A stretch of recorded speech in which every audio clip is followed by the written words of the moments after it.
पक्षाचं नाव चिन्ह उद्धव ठाकरेंना मिळेल असा विश्वास शिवसेना नेते सुभाष देसाई यांनी व्यक्त केलाय। सर्वोच्च न्यायालयात कपिल सिब्बल यांनी जो युक्तिवाद केलाय, जे हल्ले विरोधकांवर केलेत त्यामुळे विरोधक गडबडून गेले। त्यांना त्यांचं अस्तित्व टिकवणं कठीण आहे। खोट्या आधारावर बेईमानीवर आधारित त्यांची फूट होती, ते आता उघड होतंय। न्यायालय सुद्धा यामध्ये लक्ष घालून आम्हाला उचित न्याय देईल असं सुभाष देसाई म्हणाले।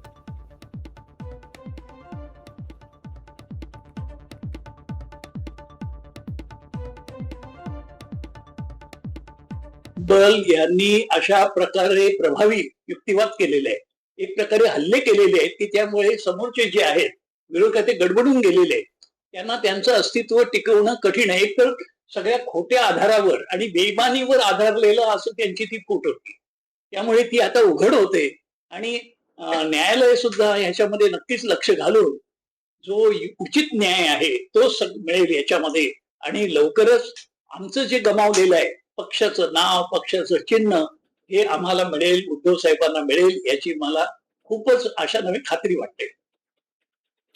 हिंजवडीतील रस्त्याच्या दुरवस्थेवरून आदित्य ठाकरेंनी टीका केली आहे। हिंजवडीत अनेक ठिकाणी फुटपाथच नाहीयेत असं आदित्य ठाकरेंनी म्हटलंय। मेट्रोच्या उद्घाटनाची तारीख मिळत नाही असं देखील आदित्य ठाकरे यांनी म्हणत टोला लगावलाय। 10 वर्षांच्या मुलाचा मृत्यू झाला, प्रशासन काय झोपलंय की काय असा सवाल देखील आदित्य ठाकरेंनी केलाय।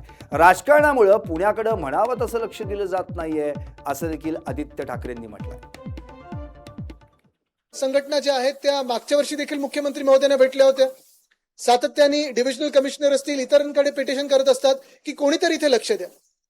ज्या काही आपण मूलभूत इथे प्रश्न पाहतोय, ट्रॅफिकची समस्या आहेच आणि अर्थात जेवढी ट्रॅफिक पोलिसांची संख्या आहे त्यांना अधिकचं बळ देणं गरजेचं आहे, त्यांना वाढीव संख्या देणं गरजेचं आहे, जेणेकरून ते इफेक्टिव्हली ह्याच्यावर थोडा कुठेतरी आळा घालू शकतील। सिग्नल आहेत, IT सेक्टरमध्ये स्मार्ट सिग्नलिंग आलं पाहिजे। रस्त्याची तर आपण हाल पाहतोय, अनेक ठिकाणी खड्डे आहेत, अनेक ठिकाणी रस्ते वरती खालती आहेत। मेट्रोच्या खालचे रस्ते, मेट्रोच्या स्टेशनच्या खालचे रस्ते भयानक परिस्थितीत आहेत आणि फुटपाथ जणू काही अर्धे तुटलेले आहेत। ह्या 3-4 गोष्टींवर जरी लक्ष केंद्रित केलं सरकारने तरी मला वाटतं इथे खूप मोठा रिलीफ या स्थानिकांना मिळू शकतो, इकडच्या सगळ्या जे या क्षेत्रात काम करतात त्यांना मिळू शकतो। आणि जे आपण जागतिक स्तरावर एक फॉलोअप घेत असतो किंवा आपण इज ऑफ डुईंग बिझनेसच्या नावाखाली सांगतो की आम्ही हे लायसन्स आता काढून टाकलं, ही परवानगी आता काढून टाकली, हे सगळं काढल्यानंतर जेव्हा आपण इथे येतो तेव्हा कंप्लायन्सचे विषय आहेत, करप्शनचे विषय आहेत आणि इन्फ्रास्ट्रक्चरल कोलॅप्सचे जे विषय आहेत त्याच्यावर राज्य शासनाने थोडं लक्ष केंद्रित करावं।